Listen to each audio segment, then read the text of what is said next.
मार्च बाद अइबू मई में लइका दूगो जेउआ खेलइबू जनवरी में जइबू फेरू मार्च बाद अइबू मई में लइका दूगो जेउआ खेलइबू ए बुझलू।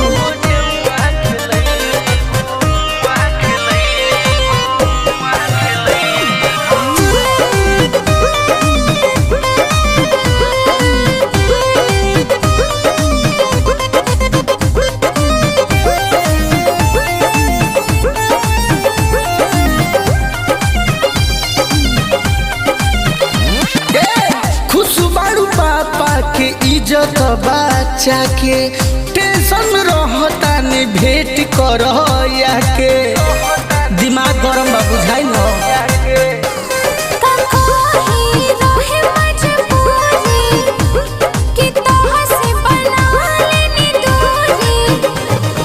फिर जन कहियो हमारा से तू पहुंच जइबू फिर जन कहियो हमारा से तू पहुंच जइबू जनवरी में जइबू फेरू मार्च बाद अइबू मई में लइका दूगो जेउआ खेलइबू जनवरी में जइबू फेरू मार्च बाद अइबू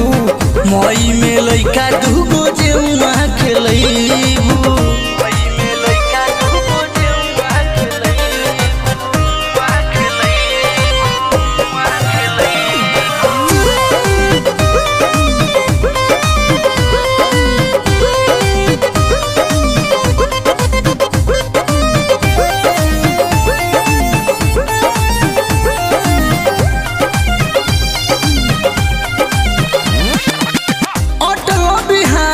से कहिले शादी पंडित मनोहर के होई बराबादी